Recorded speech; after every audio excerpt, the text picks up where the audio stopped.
Hey guys, it's your boy Josh with Perfect Timepiece, and today we are going to be doing a review of the Steinhart Ocean 500 Titanium.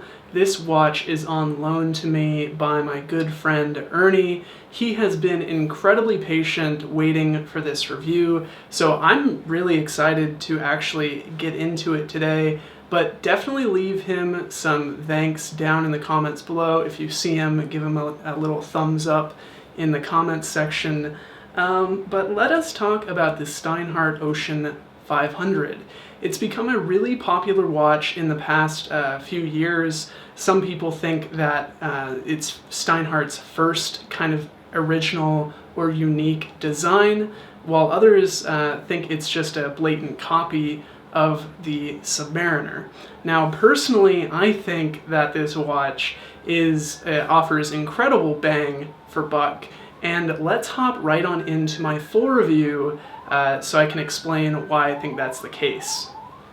This watch retails for about $500 and has all the features you would expect for a watch of this price. First, the watch is a Swiss-made piece and contains the ETA 2892 movement. Second, the watch is made of an exotic material, titanium, which is 7 times more dense than steel. Additionally, the watch has a ceramic diving bezel with BGW9 lume etched into the bezel and painted onto the dial. Finally, the watch is sandwiched between sapphire glass. The front glass protects the face of the watch and is slightly domed, while the back of the watch proudly displays the watch's movement.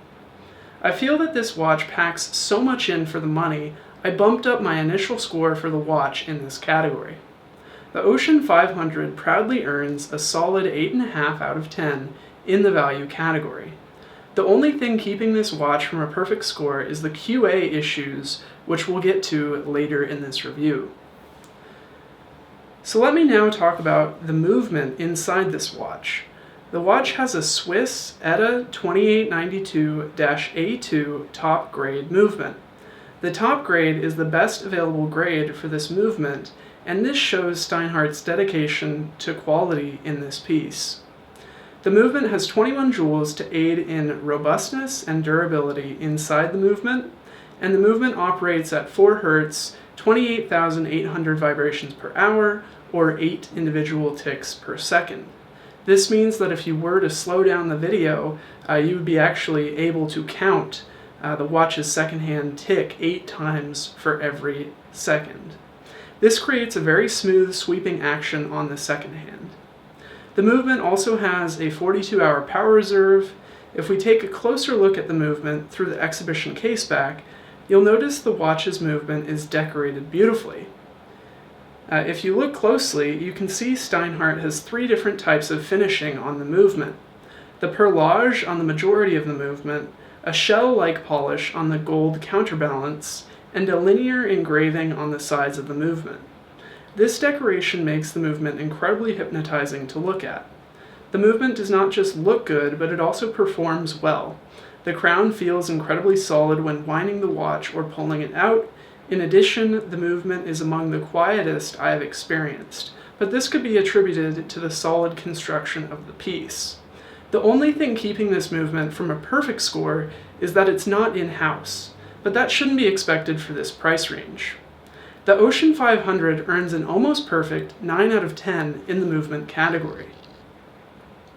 Let's talk about the design of this watch. First off, it's obvious that this watch takes many design elements from the Submariner, but I think it adds enough of its own style into the mix. One of the iconic features of the watch is the light blue on the second hand and minute track. This adds a splash of color to the watch and helps it stand out in a crowd. The watch also has the date window at the 6 o'clock position instead of an index. This keeps the dial of the piece nicely balanced. The watch is a modern size at 42 millimeters in diameter and is 13 millimeters thick.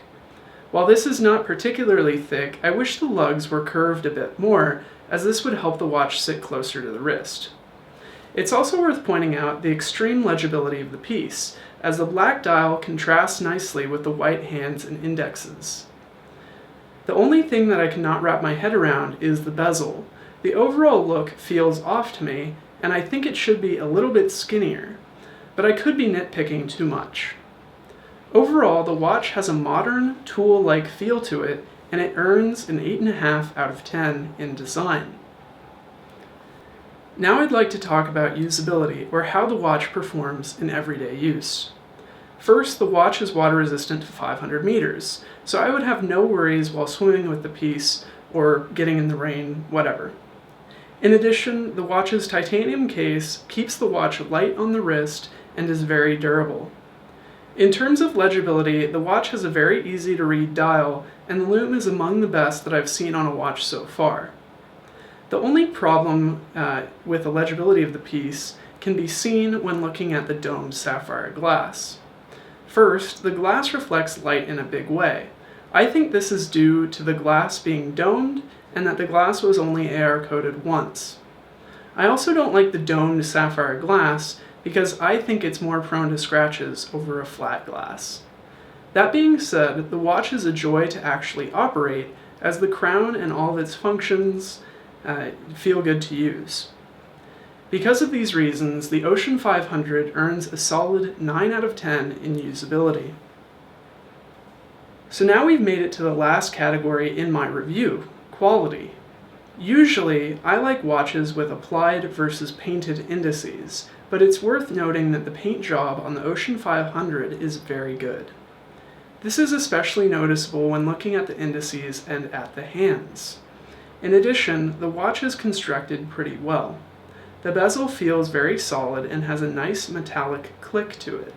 Due to the knurling on the bezel, it's also very easy to operate. In addition to the solid bezel, the signed crown and its various positions feel solid. This speaks to the quality of the movement, as does the decoration of the movement on the back of the watch. I've not reviewed a watch with a more decorated movement, and it's quite mesmerizing to look at. However, this would not be a review if I didn't have some constructive feedback to give on the watch. First, the titanium finishing on the bracelet and case can be hit or miss. If you look closely, there are areas where the finishing does not look good.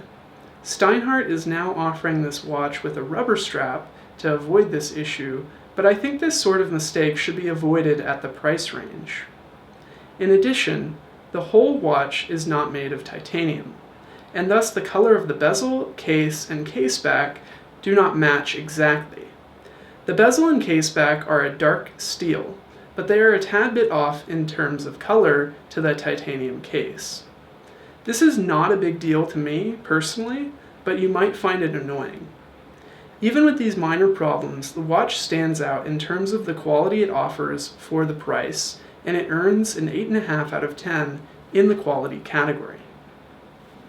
So those are all the categories for the review. Let us tally a final score for the watch. With an 8.5 out of 10 in value, a 9 in movement, an 8.5 in design, a 9 in usability, and an 8.5 in quality, the Steinhart Ocean 500 earns a solid 87 out of 100, tied for the highest score ever, and earns our silver seal of approval. Ladies and gentlemen, if you made it this far into the review, I would like to thank you so much for watching. If you like watch videos like this and you want to see more, definitely head on down and hit that subscribe button. If you haven't already, I don't know why. It really makes me sad when you don't subscribe, so I'll just take a second and let you scroll down there and hit subscribe before I continue.